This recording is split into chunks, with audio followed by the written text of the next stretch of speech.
ज्ञान पृथ्वी पर सभी भक्तों को दूसरे नवरात्र की बहुत बहुत शुभकामनाएं। श्री ब्रह्मचारिणी माता की कथा। माँ दुर्गा की नव शक्तियों का दूसरा स्वरूप ब्रह्मचारिणी का है। ये तो हम सभी जानते हैं। ब्रह्म शब्द का अर्थ तपस्या है और ब्रह्मचारिणी अर्थात तप की चारिणी, तप का आचरण करने वाली माता। ब्रह्मचारिणी देवी का स्वरूप पूर्ण रूप से ज्योतिर्मय है और अत्यंत ही भव्य है। माता के दाहिने हाथ में जप की माला है और बाएं हाथ में कमंडल होता है। इनके पूर्व जन्म में जब ये हिमालय के घर पुत्री के रूप में उत्पन्न हुई, तब नारद के उपदेश से इन्होंने भगवान शंकर जी को प्राप्त करने के लिए कठिन तपस्या की थी। इसी दुष्कर तपस्या के कारण इन्हें तपश्चारिणी अर्थात ब्रह्मचारिणी नाम से भी जाना गया। इन्होंने अर्थात ब्रह्मचारिणी माता ने 1000 वर्ष तक केवल फल खाकर व्यतीत किए और 100 वर्ष तक केवल शाक पर निर्भर रही। माता ब्रह्मचारिणी उपवास के समय खुले आकाश के नीचे वर्षा और धूप के विकट कष्ट सहती रहीं। इसके बाद वे केवल जमीन पर टूटकर गिरे बेलपत्रों को खाकर 3000 वर्ष तक भगवान शंकर की आराधना करती रहीं। कई हजार वर्षों तक वह निर्जल और निराकार रहकर व्रत करती रही। पत्तों को भी छोड़ देने के कारण उनका नाम अपर्णा भी पड़ा। इस कठिन तपस्या के कारण ब्रह्मचारिणी देवी का पूर्व जन्म का शरीर एकदम क्षीण हो गया था। उनकी यह दशा देखकर उनकी माता मैना देवी अत्यंत दुखी हो गई। उन्होंने इस कठिन तपस्या से विरक्त करने के लिए उन्होंने आवाज दी, उमा। अरे नहीं!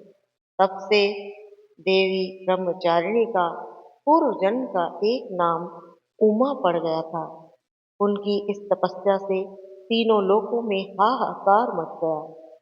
देवता, ऋषि, सिद्धगण, मुनि सभी ब्रह्मचारिणी देवी की इस तपस्या को अभूतपूर्व पुण्यकृत बताते हुए उनकी सराहना करने लगे। अंत में जाकर पितामह ब्रह्मा जी ने आकाशवाणी के द्वारा उन्हें संबोधित करते हुए प्रसन्न स्वरों में कहा, हे देवी, आज तक किसी ने इस प्रकार की ऐसी कठोर तपस्या नहीं की थी। तुम्हारी मनोकामना सर्वतोभावेन पूर्ण होगी, सब प्रकार से पूर्ण होगी। भगवान चंद्रमौली शिव जी तुम्हें पति के रूप में प्राप्त हो जाएंगे। अब तुम तपस्या से अलग होकर घर लौट जाओ। माँ दुर्गा का यह स्वरूप भक्तों को अनंत फल देने वाला है। माँ ब्रह्मचारिणी की उपासना से मनुष्य में तप, त्याग, वैराग्य, सदाचार और संयम की वृद्धि होती है। सब जगह सिद्धि और विजय की प्राप्ति होती है। धन लाभ होता है, सुख समृद्धि मिलती है, मनवांछित फलों की प्राप्ति होती है।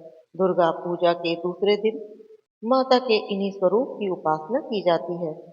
इस दिन साधक का मन स्वाधिष्ठान चक्र में होता है। इस चक्र में अवस्थित मन वाला योगी उनकी कृपा और भक्ति प्रदान कर लेता है।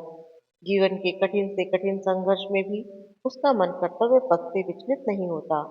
माँ ब्रह्मचारिणी देवी की कृपा से साधक को सब जगह सिद्धि विजय प्राप्त होती है, धन लाभ होता है, सब कार्यों में सफलता मिलती है। ये थी ब्रह्मचारिणी माता की कथा। अब माता के मंत्र सुने।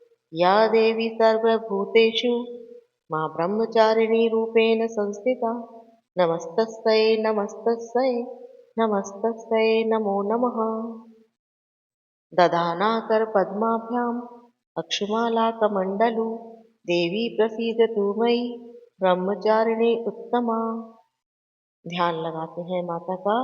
वंदे वांछित लाभाय चंद्र अर्धकृत शेखराम जपमाला कमंडलौ धरा ब्रह्मचारिणी शुभाम गौरवर्णा स्वादष्टान सितादित्य दुर्गा त्रिनेत्राम धवल परिधाना ब्रह्मरूपा पुष्पालंकार भूषिताम परम वंदना पल्लवराधराम कांतिकपोला पीनः पयोधराम कमनीया लावण्यस्मरेमुखी निम्ननाभिनितम्बनीम्।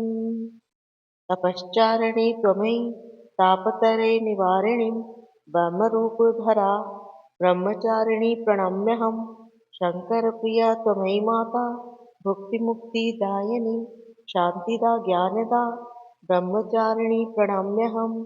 ओम ब्रह्मचारिणी माता की जय। भक्तजन कहते जाते कमेंट्स में जय माता दी अवश्य लिखें।